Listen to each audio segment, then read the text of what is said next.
Hai everyone, balik lagi sama saya ya. Jadi pada video kali ini saya pengen ngobrol tentang sebuah topik nih.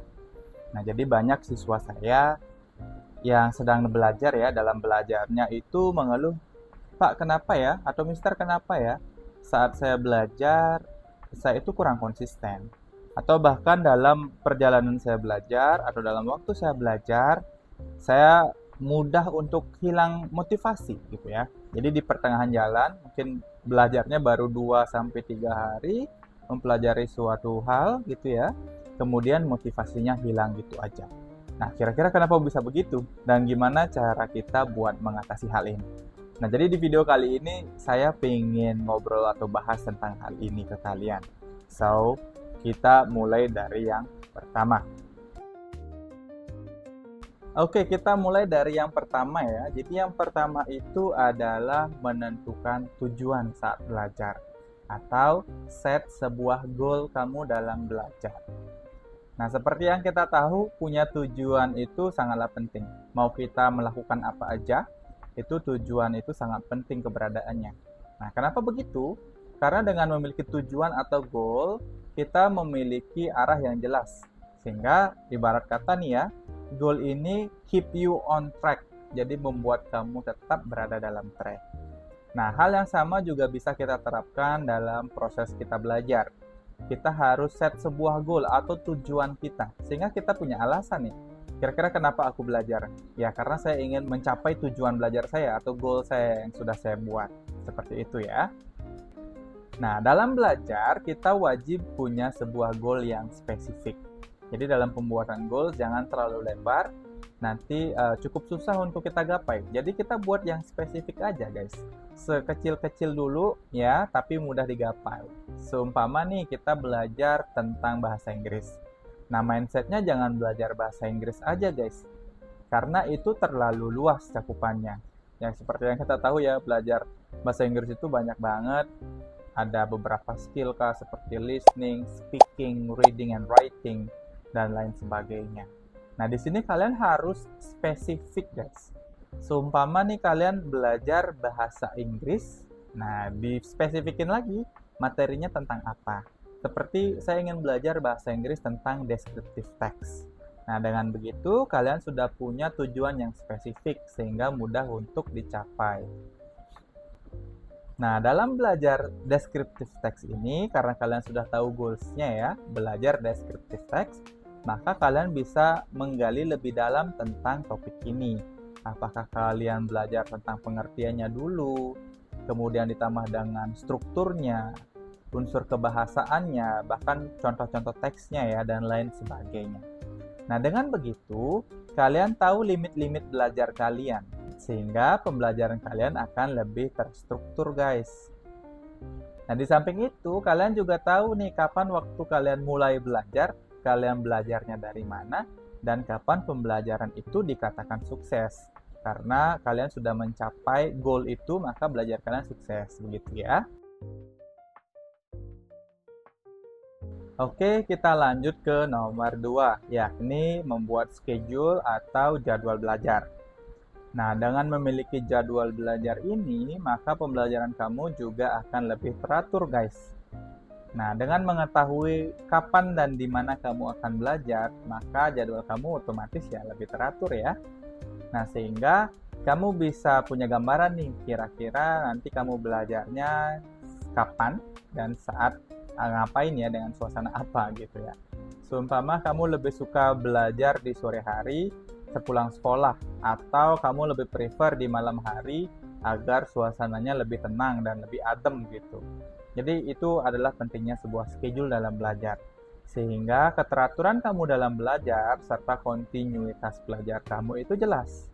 Nah, kamu tahu nih kamu belajarnya kapan, kamu belajarnya dengan suasana apa, dan lain sebagainya. Membuat jadwal seperti ini atau schedule seperti ini ternyata sangat berpengaruh loh. Nah, dengan melakukan schedule, belajar kamu lebih teratur dan kamu akan terbiasa dengan sebuah keteraturan. Nah, seperti yang kita tahu ya, belajar itu bukanlah suatu hal yang bisa kita lakukan dengan cepat. Nah, belajar itu butuh proses. Seumpama kamu ingin menguasai speaking skill, Ya kamu nggak bisa melakukan itu hanya dengan satu malam. Malam ini saya mau belajar speaking, besok saya sudah bisa ngoceh, saya sudah bisa nge-rap Inggris umpama. Widih, itu nggak bisa guys. Jadi itu butuh sebuah proses. Nah makanya schedule atau jadwal ini penting banget untuk pembelajaran kamu. Dengan begitu kamu akan lebih terstruktur dan sedikit demi sedikit bertahap ya dalam belajarnya jadi lebih jelas ya.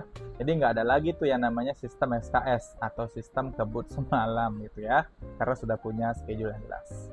Oke, aku kasih contoh ya. Seumpama kita buat schedule nih. Ya, let's say saya ingin belajar di malam hari, start dari jam 7 sampai jam 8. Nah, saya nggak suka nih belajar lama-lama. Cukup sejam aja, itu adalah waktu yang ideal buat saya. Nah, itu bisa disesuaikan dengan preferensi masing-masing ya. Jadi, sesuaikan dengan kapasitas kamu. Kalau saya ambilnya 1 jam, dari jam 7 sampai jam 8, dan dengan fokus yang baik, begitu. Dan saya melakukan ini setiap hari Senin, Selasa, Rabu, Kamis, dan Jumat, for example. Nah, Sabtu Minggu saya buat schedule untuk pengembangan diri lain, atau enggak saya istirahat dan lain sebagainya. Nah, dengan pembagian seperti ini, kamu jelas nih belajarnya, gitu ya. Jadi punya jadwal yang teratur. Oke, kita sudah sampai di nomor 3 ya, atau tips ketiga. Tips ketiga yaitu adalah memberikan reward kepada diri kita sendiri setelah kita belajar. Nah, siapa bilang belajar itu nggak bisa menyenangkan, guys? Ternyata bisa. Jadi setelah belajar, ya, kita bisa memberikan sebuah reward kepada diri kita sendiri. Nah, ini ada hubungannya dengan tadi. Dengan set goals, kemudian sudah capai goals-nya dengan schedule kita yang sudah kita buat, kalian bisa memberikan reward ke diri kalian karena sudah berhasil belajar tepat waktu. Ya, contoh seumpama kalian belajar dari jam 7 sampai jam 8 malam, dan setelah itu kalian bisa nonton film kesukaan kalian deh seumpama. Atau sekedar main game singkat atau bermain gitar yang suka main musik ya. Nah, dengan begitu kalian menghibur diri kalian, memberikan reward. Reward itu juga penting banget buat kalian sehingga kalian bisa jaga motivasi belajar. Oke, tips yang keempat. Nah, kita udah sampai nomor 4 aja nih ya.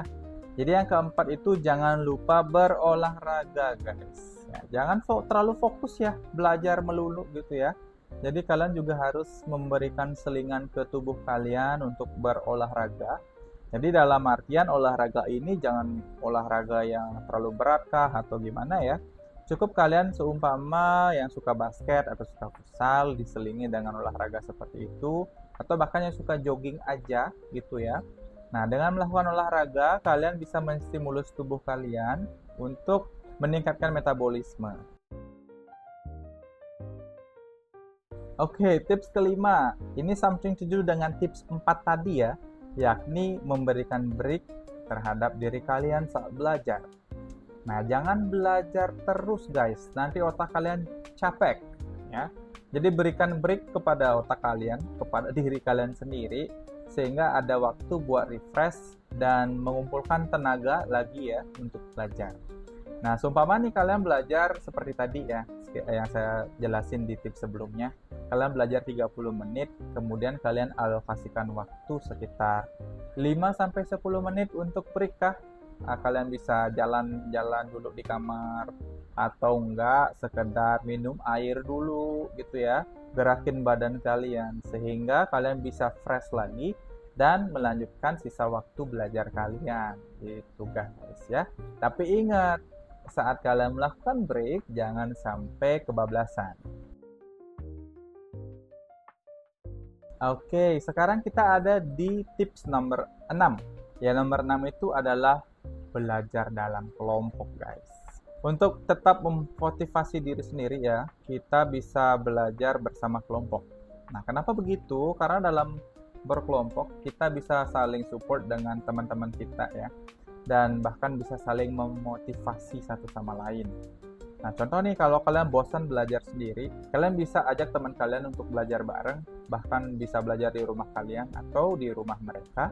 Nah, dengan begitu kalian ibaratnya punya partner untuk belajar.